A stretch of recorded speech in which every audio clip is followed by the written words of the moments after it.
লকেটের খোঁজ লিখেছেন শ্রীতম রায়। বইপত্র গুছিয়ে নিয়ে সামলে সুমলে যখন বাইরে বেরিয়ে এলাম তখন বেশ রাত হয়েছে। সামনে পরীক্ষা। স্যার এতক্ষণ আমাকে পাখি পড়ার মতো করে বোঝাচ্ছিলেন। আমার সঙ্গী সাথীরা অবশ্য আগেই চলে গেছে। আমি একা এতক্ষণ বসে পড়াশোনা করছিলাম। আলোকিত ঘরের মাঝে বসে খেয়ালই করতে পারিনি কখন রাত গুটি গুটি পায়ে এগিয়ে এসেছে গভীরতার দিকে। উঠে আসার সময় স্যার বলছিলেন, আজ অনেক রাত হয়ে গেল রে, বাড়ি ফিরবি কি করে? আমি বললাম, দেখছি স্যার, এখনো দু একটা বাস চলছে বোধহয়, দেখি ধরতে পারি কিনা। না হলে অটো টোটো যা পাবি ধরে বাড়ি ফের, রাস্তায় অযথা দেরি করার দরকার নেই। হ্যাঁ স্যার, তাই করছি বলে তড়িঘড়ি স্যারের বাড়ি থেকে বেরিয়ে নির্জন খা খা গলিটা প্রায় দৌড়ে পার হয়ে বড় রাস্তার বাস স্টপে যে এসে দাঁড়ালাম। হাত ঘড়িতে দেখলাম 11:45 বাজে। এমনিতে ছুটি হয় রাত 9:30, কিন্তু পরীক্ষার দরুন দেরি হয়ে গেল। ইস, সত্যি অনেক দেরি হয়ে গেছে। চমকে উঠলাম মনে মনে। শীতের রাত, তাই 11টার মধ্যেই নেমে এসেছে গভীর রাতের নীরবতা। আশেপাশের বাড়ি ঘরের আলো নিভে গেছে, দোকানপাটও বন্ধ। এছাড়াও রাস্তাতেও কোনো আলো জ্বলছে না সেরকম ভাবে। মুহূর্তটা যেন থমকে আছে কোনো কিছুর প্রতীক্ষায়। রাস্তার লোক চলাচলও কমে গেছে একেবারে। দু একজন পথিক আর প্রাইভেট গাড়ি যারা পথে রয়েছে তখনও, তাদের চলার মধ্যেও গন্তব্য পৌঁছানোর ব্যস্ততা দেখা যাচ্ছে। এছাড়া কোনো রুটের বাসও চোখে পড়ছে না। আপ ডাউন কোনো দিকেই নয়, মনে হয় চলছে না এখন। কোনো অটো বা টোটোরও হদিস নেই। ঘড়ি দেখলাম, প্রায় 10 মিনিট ধরে দাঁড়িয়ে আছি স্টপেজে। এখান থেকে বাড়ি প্রায় 1.25 ঘন্টার হাঁটা পথ। যা বুঝছি হেঁটেই ফিরতে হবে, কিন্তু মন চাইছিল না। যা দিনকাল পড়েছে এখন, এদিক ওদিক তাকিয়ে উসখুস করে উঠলাম, না, বাসের আশায় দেরি করা ঠিক হবে না, হাঁটাই শুরু করি। রাস্তায় কোনো যানবাহন পেলে না হয় ধরে নেব। চাঁদের আলোতে সবে দুপা এগিয়েছি, হঠাৎ পেছনে কোনো কিছুর খসখস শব্দে ঘুরে দাঁড়ালাম। আবছায়া দেখলাম এক মহিলা ঠিক আমার পেছনে দাঁড়িয়ে আছে। পরনে কোনো হালকা রঙের গাউন। অত অন্ধকারে মহিলার বয়স অনুমান না করতে পারলেও বুঝলাম মহিলার বয়স হয়েছে। বৃদ্ধা কাঁপা কাঁপা গলায় ফিস ফিস করে আমায় জিজ্ঞেস করলেন, মাই বয়, এখানে কোনো লকেট পরে থাকতে দেখেছো রাস্তায়? অনুমান ঠিকই, তিনি বিদেশি নন। এত রাতে বৃদ্ধা মহিলাকে রাস্তায় দেখে খুব আশ্চর্য হলাম। এর উপর আরো আশ্চর্য হলাম বৃদ্ধার প্রশ্নে, কার লকেট, কিসের লকেট, কিছুই বুঝতে পারলাম না। বিস্মিত জিজ্ঞাসু দৃষ্টিতে তার দিকে তাকাতে তিনি ফের আগের মতোই চাপা স্বরে জিজ্ঞেস করলেন, তুমি এখানে দাঁড়িয়ে আছো রাস্তায় এই বাঁকটায়, তোমার আশেপাশে পায়ের কাছে কোনো লকেট পরে রয়েছে কি? দেখো তো মায়ের বয়, একটু খুঁজে দেখো তো। বৃদ্ধার অনুরোধে সেই অন্ধকারের মাঝেই ঝুঁকে ঝুঁকে দৃষ্টি চালিয়ে কিছুক্ষণ অনুসন্ধান করার পর তাকে জানালাম, না ম্যাডাম, সেরকম কিছু নজরে পড়ছে না। আপনার বুঝি হারিয়ে গেছে? না। ও, নো নো নো মাই বয়, ওটা আমার নয়, আমার ছেলের, মাই অনলি সান টনি। টনির ওটা। ওর 21 বছরের জন্মদিনে আমি ওকে একটা উপহার দিয়েছিলাম। লকেটটা তারই, ও সবসময় গলায় পরে থাকতো ওটা। একটা সুদীর্ঘ দীর্ঘশ্বাস বেরিয়ে এলো বৃদ্ধার বুকের অন্তঃস্থল থেকে। বাতাসের বুকে তা কেমন এক শীতল শিহরণ জাগিয়ে ঢেউ খেলে গেল আমার চারপাশে। আমি নিষ্পলক চোখে বৃদ্ধার দিকে তাকিয়ে রইলাম। আর যেন কোনো সুদূর থেকে ভেসে ভেসে আমার কানে বেজে চলল তার ফিসফিসানি, জানো মাই বয়, আমার ওই একমাত্র ছেলে, মাই অনলি সান টনি। কথা শুনলো না, মিলিটারিতে নাম লিখিয়ে চলে গেল।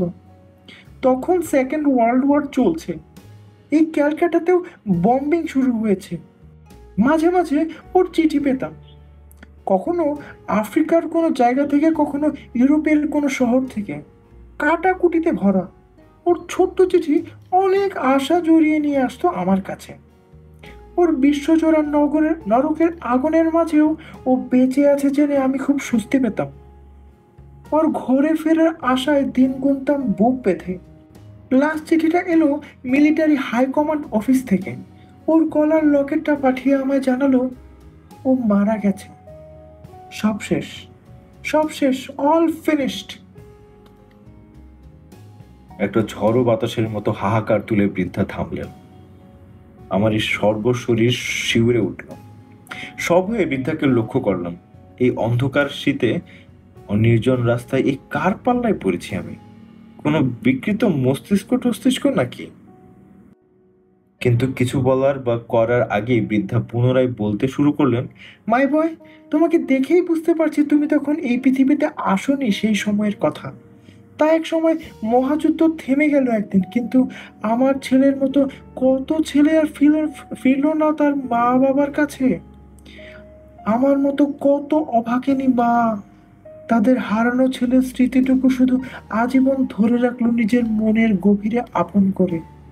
যেমন আমার কাছে থাকতো ওই লকেটটা, বুঝলে মা ভাই? শেষে আমারও একদিন শেষ হলো সব। সব দুঃখ শোক কাটিয়ে গেলাম প্রভু জোসেফের পায়ে আশ্রয় নিতে। আর ওই লকেটটা, সেও ঠাঁই পেল আমার পার্থিব দেহের সঙ্গে মাটির নিচে। কিন্তু কি জানো মাই বয়, পৃথিবীতে কোথাও না কোথাও কোনো না কোনোভাবে লড়াই চলছেই, অস্তিত্বের লড়াই। আর ওতেই হেরে গিয়ে আমি আমার ছেলের শেষ সেই স্মৃতিচিহ্নটুকু কেউ হারিয়ে ফেললাম।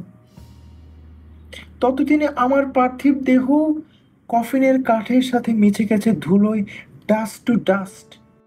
কটা জরাজীর্ণ হাড়ের টুকরোর সঙ্গে শুধু আমি ওই পুরনো স্মৃতি জড়ানো আমার ওই ছেলের লকেটটা নিয়ে শুয়ে আছি মাটির গভীরে। কিন্তু মানুষের প্রয়োজনে হঠাৎ একদিন গাইতিয়ার শাবলের আঘাতে আঘাতে আমি শিউরে উঠলাম। কিন্তু কি বা করার আছে তখন আমার? আমার দেহাবশেষ ওরা বেলচায় তুলে গাড়িতে উঠিয়ে নিয়ে চলে গেল দূরে, অনেক দূরে। সেই সময়ই আমার ছেলের স্মৃতিশক্তি, আমার শেষ সম্বল, ওই লকেটটাই এখানে কোথাও পড়ে গিয়েছিল। তা জানো, আমি আসি আমার ছেলের জন্মদিনের রাতে, আমি আসি সেই হারিয়ে যাওয়া লকেটের খোঁজে, কিন্তু খুঁজে পাই না, কোথাও সেটাকে খুঁজে পাই না মাই বয়।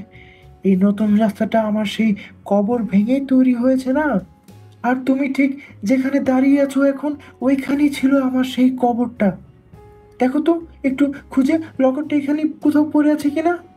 বিদ্যুৎ চমকের মতো মনে পড়লো, ঠিকই তো। বাবা জ্যাঠাদের মুখে শুনেছি এই জায়গারই পাশে ছিল খ্রিস্টান বসতি। লোকে বলতো সাহেব পাড়া, আর এখানেই ছিল কবরস্থান। কিন্তু সে তো বহুদিন আগের কথা। আমি হতভম্ব হয়ে বৃদ্ধার মুখের দিকে তাকিয়ে রইলাম। বৃদ্ধার কথাগুলি আমার কানে আসছিল ঠিকই, কিন্তু কেমন এক সম্মোহিতের মতো আমার শরীর অসাড় হয়ে গিয়েছিল। তাহলে আমার সামনে কে? সহসা এক অমানসিক ভয়ে থরথর করে কেঁপে উঠলাম। একটা ভয়ার্ত চিৎকারের শব্দ আমার গলা ভেদ করে বেরিয়ে এলো, আ! আর সেই চিৎকারের শব্দ মিলিয়ে যাওয়ার আগেই দেখলাম বৃদ্ধার শরীর কুয়াশার মতো ভাসতে ভাসতে এলোমেলো হয়ে কোথায় যেন মিলিয়ে গেল। এই ঘটনার অপার্থিবতায় জ্ঞান হারিয়ে ফেলতাম যদি না ঠিক সময়ে এক টোটো এসে পড়তো সেখানে। টোটো থামিয়ে জিজ্ঞাসা করলো আমায়, কি বাবু, কি করছো? সম্বিত ফিরে পেলাম টোটো চালককে সামনে দেখে। ধীরে ধীরে মন থেকে ভয়টা কেটে যাচ্ছে। তার প্রশ্নের জবাব না দিয়ে বললাম, তুমি কিছু দেখেছো এখানে? সে অবাক হয়ে বলল, না তো, আমি তো শুধু দেখলাম একা একা সামনের দিকে চেয়ে তুমি কি সব বিড়বিড় করছো। তা তুমি কিছু দেখেছো নাকি? জায়গাটা ভালো নয়। কৌতূহলী হয়ে উঠলো টোটো চালক। তার কৌতূহল মেটাতে তার কাছে আমার অভিজ্ঞতা প্রকাশ করলাম না, শুধু বললাম, আর না না, কিছু না, আমায় বাড়ি পৌঁছে দিবে তুমি? রাজি হলো সে। টোটোতে উঠে বসলাম। টোটো এগিয়ে চলল কুয়াশার ঘেরাটোপে ঢাকা শীতার্ত রাতের নির্জন রাজপথে। চলন্ত টোটোয় বসে শীতল বাতাসের স্পর্শে শরীরের সজীবতা ফিরে পাচ্ছি ধীরে ধীরে। ঘাড় ঘুরিয়ে পেছনে তাকালাম। চোখে পড়ল আবছাভাবে বৃদ্ধার সেই কবরস্থানের জায়গাটি এখন যা বাস স্টপেজ হয়েছে। ধীরে ধীরে কুয়াশার অন্ধকারে তা মিলিয়ে যাচ্ছে। তখনই বুকের কাছটা মোচড় দিয়ে উঠল। অনুভব করলাম একজন মা কতটা স্নেহময়ী হতে পারে নিজের সন্তানের জন্য। সেই মুহূর্তে মনে হলো যেন কানের কাছে যেন শুনতে পেলাম এক চিরন্তনী মাতৃত্বের আকুল আরতি। মাই বয়, দেখো তো একটু খুঁজে লকেটটা এখানে কোথাও পড়ে আছে কিনা।